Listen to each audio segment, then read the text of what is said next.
Praise the lord. Hallelujah, hallelujah, హల్లెలూయా.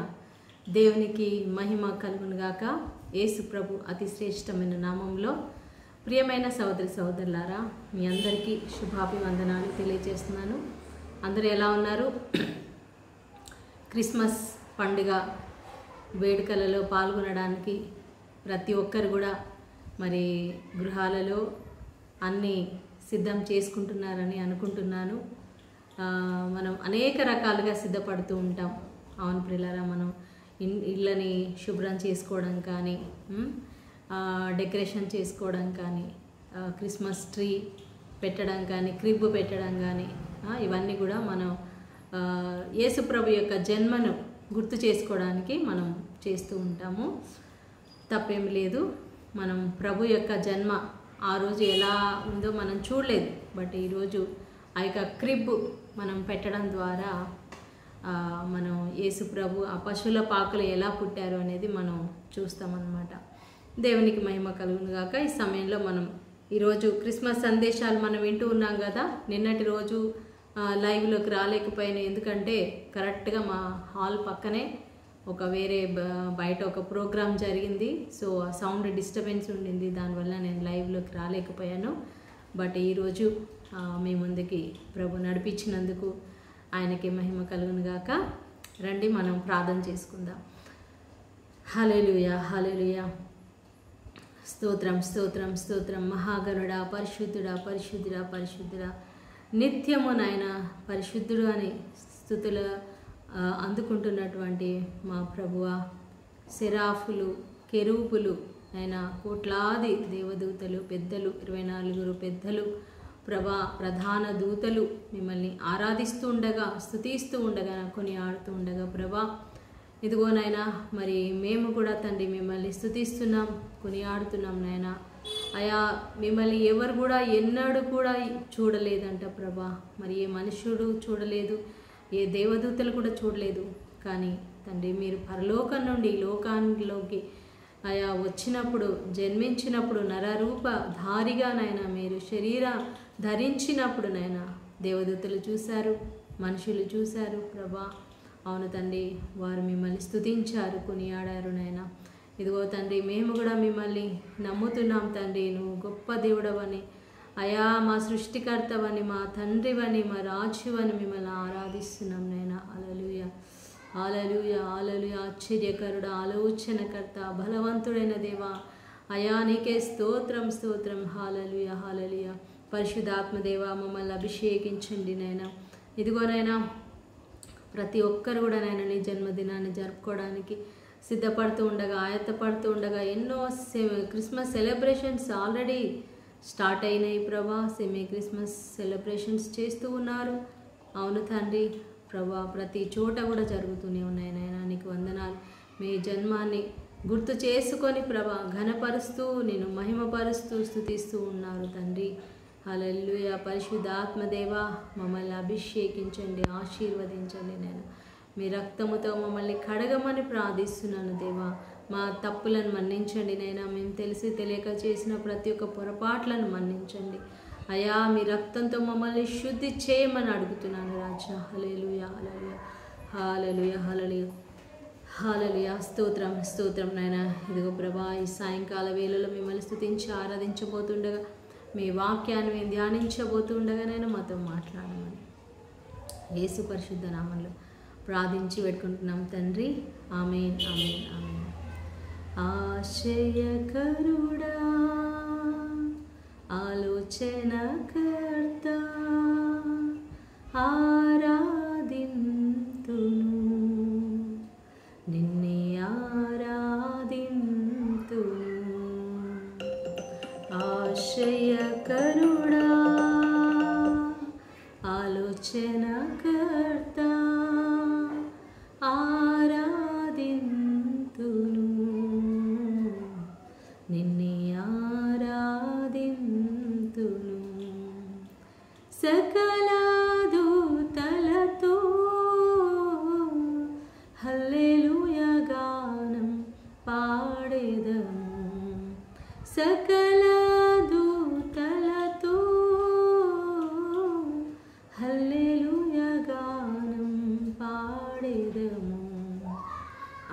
ఆశ్చర్యకరుడా ఆలోచనకర్త ఆరాధింతును నిన్నే ఆరాధింతును ఆశ్చర్యకరుడైన ఆశ్చర్య నక్షత్రము చూపి ముగ్గురు జ్ఞానులను నడిపితిరి ఆశ్చర్యకరుడైన ఆశ్చర్య నక్షత్రము చూపి ముగ్గురు జ్ఞానులను నడిపితివి నడుపుమయా మము కూడా నడుపుమయా మము కూడా పంపుని నక్షత్రము మా పయనానికి పంపుని నక్షత్రము మా పయనానికి ఆశ్చర్యకరుడా ఆలోచనకర్త ఆరాధింతును నిన్నే ఆరాధింతును ఆశ్చర్యకరుడా ఆలోచనకర్త ఆరాధింతును నిన్నే ఆరాధింతును సకల దూతలతో హల్లెలూయా గానం పాడెదము సకల దూతలతో హల్లెలూయా గానం పాడెదము ఆశ్చర్యకరుడా ఆలోచనకర్త ఆరాధింతును నిన్నే ఆరాధింతును హల్లెలూయా hallelujah hallelujah hallelujah hallelujah hallelujah hallelujah hallelujah hallelujah hallelujah హల్లెలూయా రియలవ శకర బరబరబ రిహందరి కలమరశ్యర బరబరందరి అరవ రిహందరి కలబరశందరి బరబర హల్లెలూయా హల్లెలూయా పరిశుద్ధాత్మ దేవా దిగిరండి నైనా పరిశుద్ధాత్మ దేవా మమ్మల్ని నింపండి నైనా ఆదరించండి నైనా హల్లెలూయా హల్లెలూయా హల్లెలూయా ఆశ్చర్యకరుడా నీకే స్తోత్రం ఇమ్మానుయేలు దేవా నీకే స్తోత్రం స్తోత్రం స్తోత్రం హల్లెలూయా హల్లెలూయా హల్లెలూయా పరిశుద్ధుడా పరిశుద్ధుడా కృపగల దేవానికే స్తోత్రం నాయనయ్యా నీ కృప మా మీద చూపించండి నాయన మీ కరుణ మా మీద చూపించండి నాయన మళ్ళీ తాకండి నైనా మమ్మల్ని ముట్టండి నైనా యేసయ్యా హల్లెలూయా హల్లెలూయా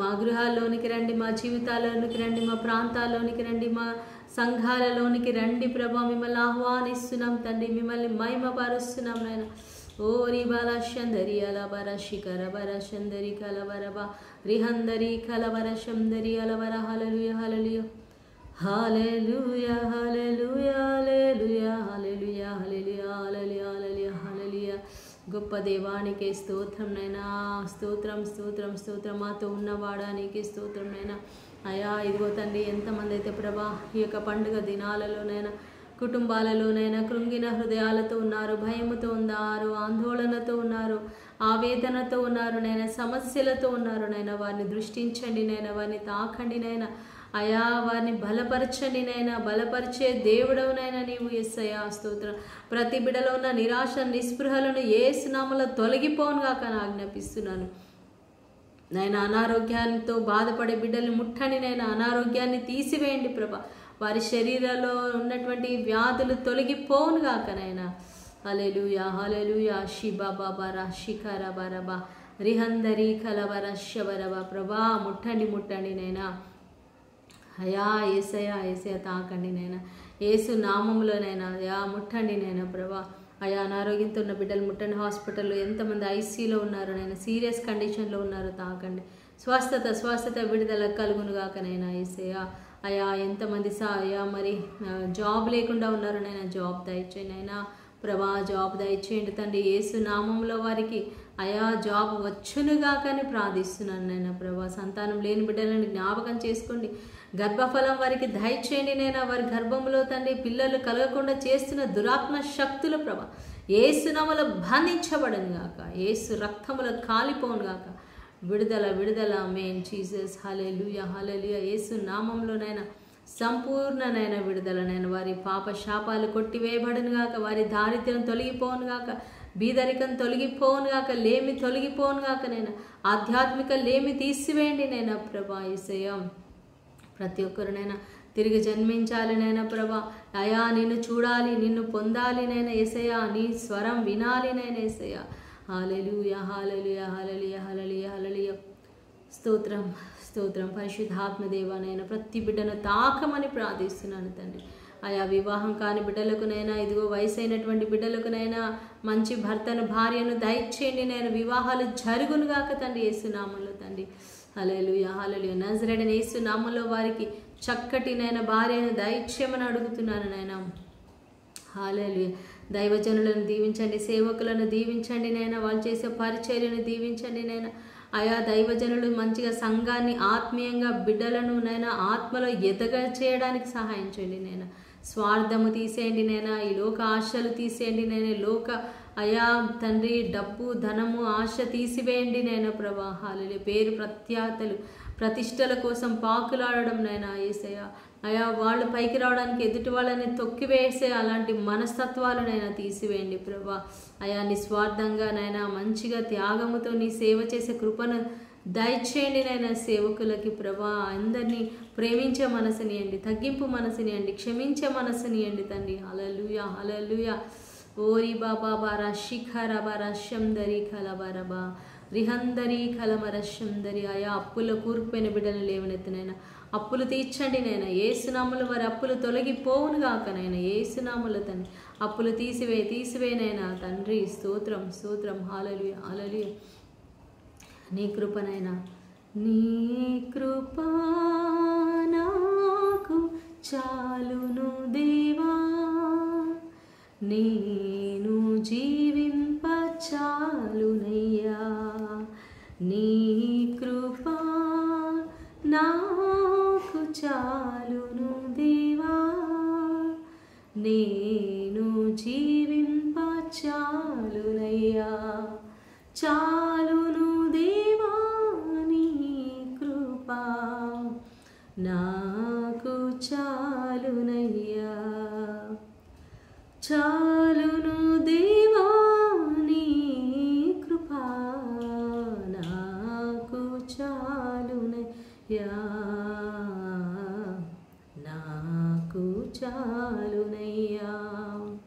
నీ కృప నాకు చాలును దేవా. ఎరికో గోడలు ముందుండినా, ఎర్ర సముద్రము ఎదురైనా. అవును తండ్రి, మా జీవితంలో ఎరికో గోడలు వచ్చిన, ఎర్ర సముద్రం ఎదురైనా ప్రభా నీవు మాతో ఉన్నావు నైనా. ఎరికో గోడలు ముందుండినా, ఎర్ర సముద్రము ఎదురైనా, నీ కృప ఉండగా సాగిపోయేదా. నీ కృపలోనే జీవించెదా. నీ కృప ఉండగా సాగిపోయేదా. నీ కృపలోనే జీవించెదా. నీ కృప నాకు చాలును దేవా, నేను జీవింప చాలునయ్యా. నీ కృప నాకు చాలును దేవా. జల ప్రళయములే నన్ను ముంచిన, చీకటి శక్తులు నన్ను ఆవరించిన, జల ప్రళయములే నన్ను ముంచిన, చీకటి శక్తులు నన్ను ఆవరించిన, నీ ఉండగా సాగిపోయేదా, నీ కృపలోనే జీవించెదా. నీ కృప ఉండగా సాగిపోయేదా, నీ కృపలోనే జీవించెదా. నీ కృప నాకు చాలును దేవా, నేను జీవింప చాలునయ్యా. వ్యాధులు బాధలు నాకు కలిగినా, కష్టాలు నష్టాలు ఎదురైనా, వ్యాధులు బాధలు నాకు కలిగినా, కష్టాలు నష్టాలు ఎదురైనా, నీ కృప ఉండగా సాగిపోయేదా, నీ కృపలోనే జీవించెదా.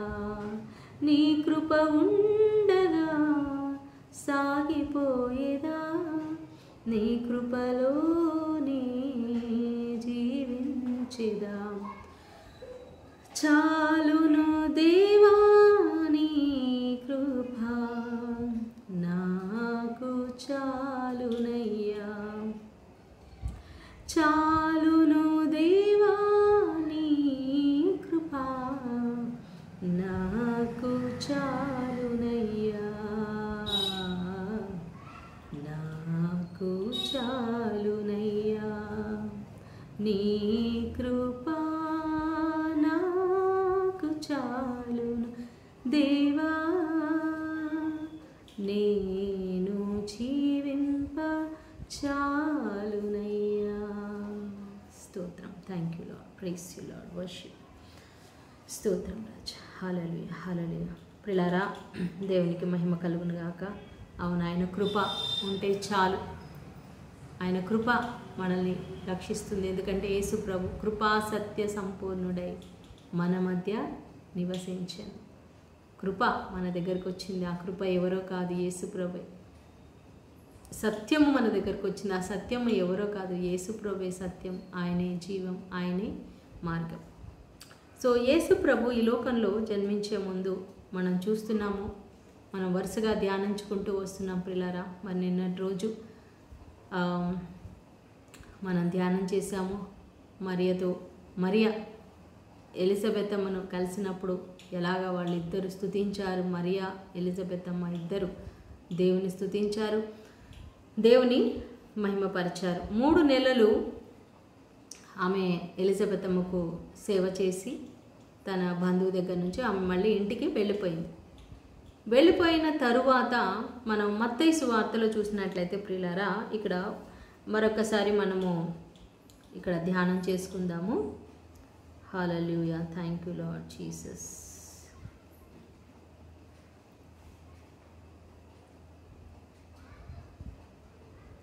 యేసుక్రీస్తు జనన విధమెట్లనగా, ఆయన తల్లి అయిన మరియ యోసేపునకు ప్రధానము చేయబడిన తరువాత వారేకము కాక మునుపు ఆమె పరిశుద్ధాత్మ వలన గర్భవతిగా ఉండెను.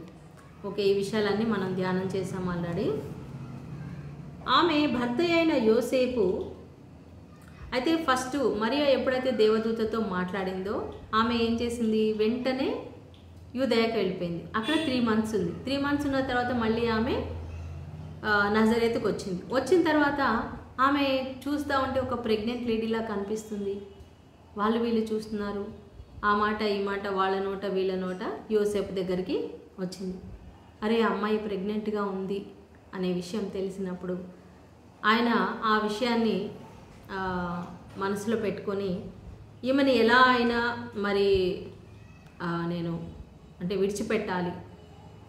ఆ రోజులు ఏంటంటే ఒకవేళ అమ్మాయిది తప్పు ఉంటే వాళ్ళు పెద్దలలో పెట్టేసి పంచాయతీ పెడతారు. అప్పుడు వాళ్ళు ధర్మశాస్త్ర ప్రకారంగా ఆ అమ్మాయిని తప్పు చేస్తే కనుక చంపేస్తారు. ఎందుకంటే వివాహం కాకముందే ఆమె గర్భం ధరించిందని. అయితే ఇప్పుడు మరియా అందరి ముందు తెలిస్తే ఆమెను చంపేస్తారు కదా, ఆమెకు అవమానం కలుగుతుంది కదా. కాబట్టి యోసేపు ఏమనుకుంటున్నాడు, నీతిమంతుడై ఉండి, యోసేపు చాలా మంచివాడు, నీతిమంతుడు. యోసేపు మరియను చాలా ప్రేమించాడు కాబట్టి ఆమెను అవమానపరచడం ఆయనకి ఇష్టం లేదు. నిజంగా ఈ యోసేపు లాగా ప్రతి భర్త ఆలోచిస్తే ఎంత బాగుంటుంది. ఈరోజు ఎంతోమంది భర్తలు భార్యలని అందరి ముందు అవమానపరుస్తూ ఉంటారు, వాళ్ళ తప్పులు ఎత్తి చూపిస్తూ ఉంటారు. అలాగే భార్యలు కూడా అనుకోండి, భార్యలు కూడా మా ఆయన ఇలా చేస్తాడు, అలా చేస్తాడు, తాగి వస్తాడు, లేకపోతే ఇంట్లో ఇవ్వడు, ఎన్నో మరి వాళ్ళతో మాట్లాడతాడు, వీళ్ళతో మాట్లాడతాడు, ఫోన్లలో టైం ఏవైనా కంప్లైంట్స్ ఉండనివ్వండి. వాళ్ళు తప్పు చేస్తున్నారు, చేయట్లేదు అనట్లేదు, కానీ వాళ్ళని నలుగురిలో తీసుకొచ్చి బజార్లో పెట్టి వాళ్ళ పరువు తీస్తే వాళ్ళు మారుతారా? నీ భర్త పరువు నువ్వు తీసేస్తే, నీ భార్య పరువు నువ్వు తీసేస్తే వాళ్ళు ఎప్పటికీ మారరు. వాళ్ళ హృదయంలో ఇంకా గాయం ఏర్పడుతుంది. చూడు, నా భార్య నన్ను అందరి ముందు ఇలా నవ్వులు పాలు చేసింది, నా భర్త నన్ను ఇలా అందరి ముందు అవమానపరిచాడు అని వాళ్ళు మళ్ళీ ఇద్దరు ఒకవేళ కలిసి ఉన్నా కూడా మనసులో వాళ్ళని చూసినప్పుడల్లా అదే ఆలోచన, చూడు ఇంత ప్రేమిస్తుంది కానీ నన్ను ఇంత అవమానపరిచింది, ఇంత అవమానపరిచాడు నా భర్త అని అనుకుంటారు. కానీ ఇక్కడ చూడండి, యోసేపు ఎంత మంచి మనసు కలిగిన వాడు. యోసేపు లాగా ప్రతి భర్త మారాలి. ఇతరులని అవమానపరచకూడదు. ముఖ్యంగా తను చేసుకోబోయే భార్యని అందరి ముందు అవమానపరచడం ఇష్టం లేక అతను నీతిమంతుడై ఉండి ఆమెను అవమానపరచనొల్లక రహస్యముగా ఆమెను విడనాడ ఉద్దేశించెను. ఇక నలుగురిలో పెట్టి ఎందుకు ఆమెని అవమానపరచాలి? ఓకే, ఆయనకు తెలియదు కదా, ఆమె ఇంకెవరినైనా ప్రేమించిందేమో, ఏదో తప్పు చేసిందేమో, పోనీలే పొరపాటు అయిపోయింది, కానీ నేను ఆమెని అవమానపరచొద్దు, ఆమెని మామూలుగా వదిలిపెట్టేస్తాను, నాకే ఇష్టం లేదు అని చెప్పి నేనే తప్పుకుంటాను అని అనుకుంటున్నాడు యోసేపు. కానీ చాలా బాధపడుతున్నాడు. అయ్యో, ఎంగేజ్మెంట్ అయిపోయింది, ఇప్పుడు ఎవరికైనా మ్యారేజ్ చేసుకోవడానికి ఎంగేజ్మెంట్ అయిన తర్వాత ఆ అబ్బాయి ఇంకొక అమ్మాయితో ఉన్నాడని, లేకపోతే ఆ అమ్మాయి ఇంకొక అబ్బాయితో ఉందని, ఆ అమ్మాయి ప్రెగ్నెంట్ ఉందని తెలిస్తే ఎంత బాధపడతారు. అలాంటి ఒక పరిస్థితిలో ఇతను కూడా, యోసేపు గారు కూడా చాలా బాధపడుతూ ఉండగా అతడు ఈ సంగతులను గూర్చి ఆలోచించుకొనుచుండగా, బాగా థింకింగ్ చేస్తున్నాడు, ఏం చేయాలి, ఎలా. ఇప్పుడు చాలామంది కూడా పెళ్లి గురించి ఎంతో ఆలోచిస్తారు. తల్లిదండ్రులు పిల్లల గురించి, ఈ సంబంధం వచ్చింది, ఇది చెయ్యాలా వద్దా, వీళ్ళు ఇలా ఉన్నారు, వీళ్ళు ఇలా మాట్లాడుతున్నారు, ఈ ఇంటికి నా కూతుర్ని పంపిస్తే వాళ్ళు మంచిగా చూసుకుంటారా లేదా. అమ్మాయి కూడా ఆలోచిస్తుంది, ఇతను మంచోడైనా, ఈ అమ్మాయి మంచిదేనా అని అబ్బాయి ఆలోచిస్తాడు. ఇలా ఆలోచించడం సహజమే. అయితే యోసేపు కూడా ఏం చేయాలి, ఎలా డెసిషన్ తీసుకోవాలని అర్థం కావట్లేదు. ఆలోచించుకొనుచుండగా ఇదిగో ప్రభువు దూత స్వప్నమందు. హల్లెలూయా. ప్రియులారా, చాలాసార్లు మనం కొన్ని విషయాలు ఆలోచిస్తున్నప్పుడు దేవుడు మనకు కూడా కొన్ని కలలు, స్వప్నం అనగా కలలు. బైబిల్లో దేవుడు స్వప్నం ద్వారా, కలల ద్వారా కూడా మాట్లాడతాడు.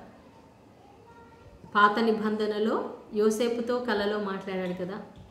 ఫరో రాజుకి కల వచ్చింది, అలాగే ఆ ఫరో రాజు దగ్గర పనిచేసిన వాళ్ళకి కల వచ్చింది, నెబుకద్నెజర్కి కల వచ్చింది.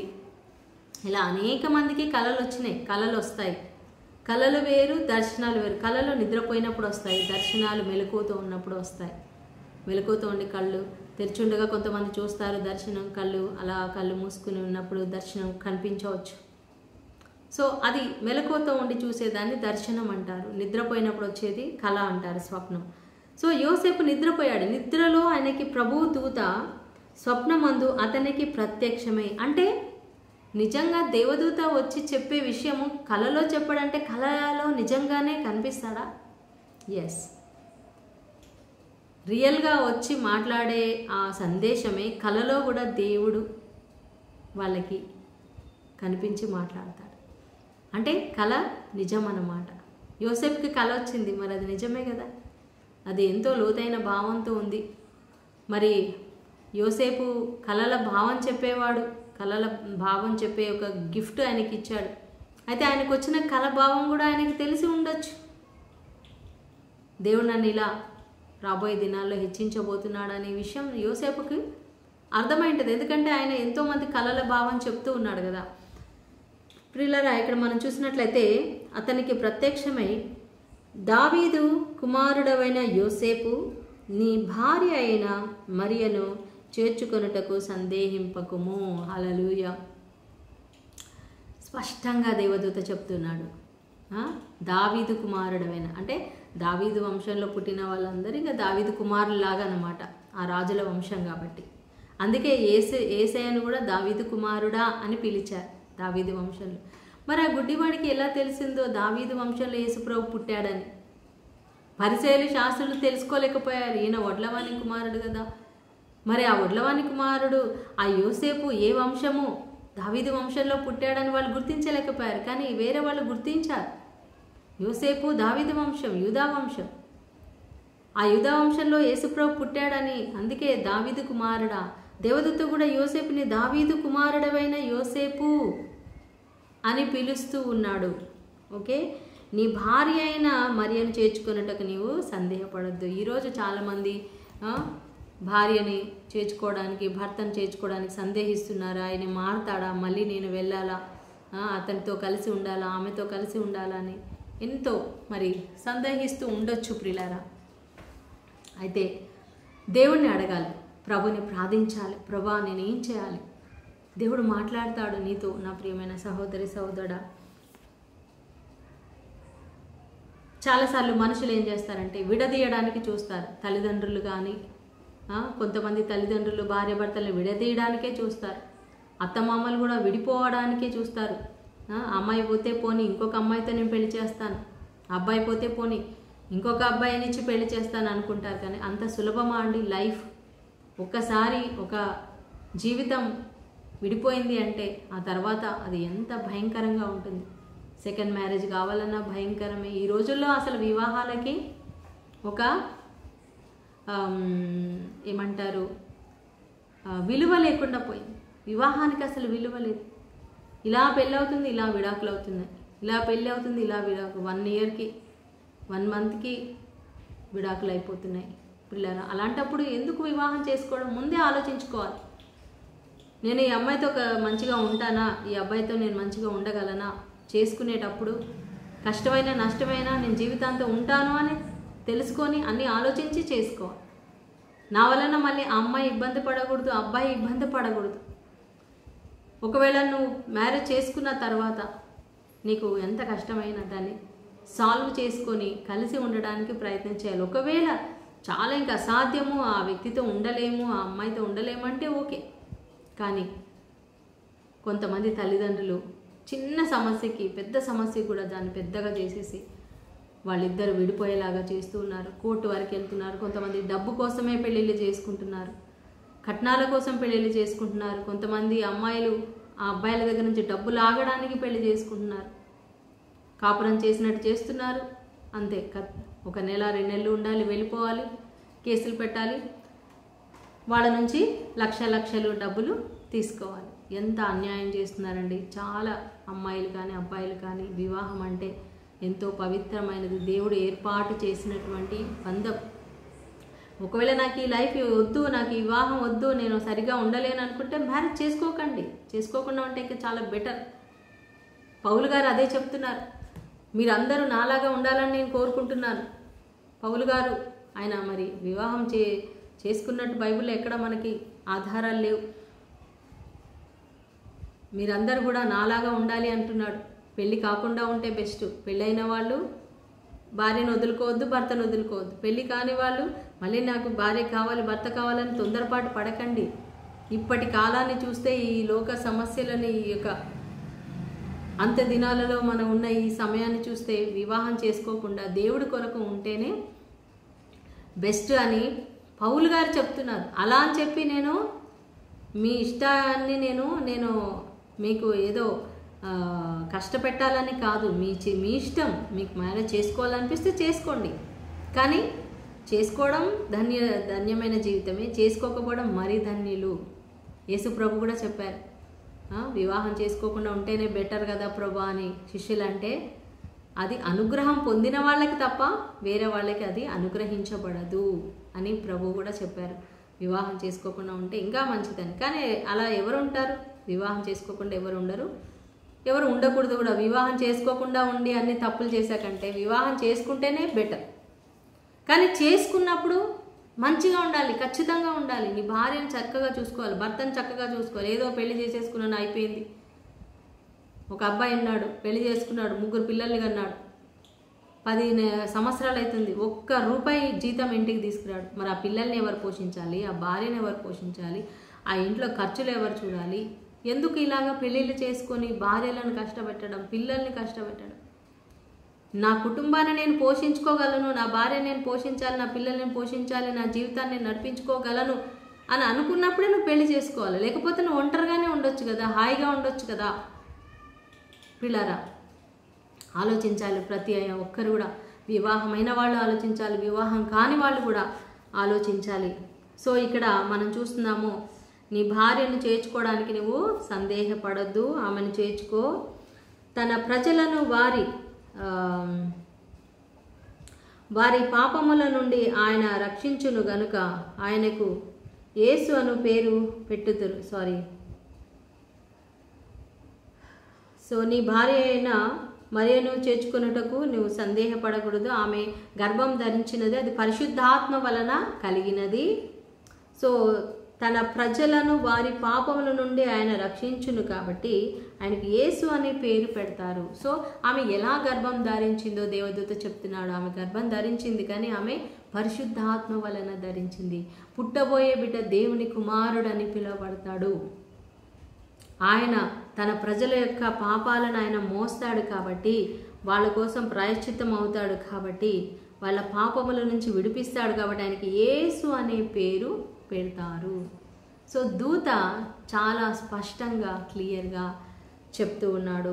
ఇదిగో కన్యక గర్భవతి అయి కుమారుని కనును, ఆయనకు ఇమ్మానుయేలు అని పేరు పెట్టుదురు. ఇది ప్రాఫెసీ. ఎక్కడ ఉంది? యెషయా గ్రంథంలో 7వ అధ్యాయం 14వ వచనంలో. అంతకుముందు మనం ఈ యొక్క వాక్యాన్ని ధ్యానించాం.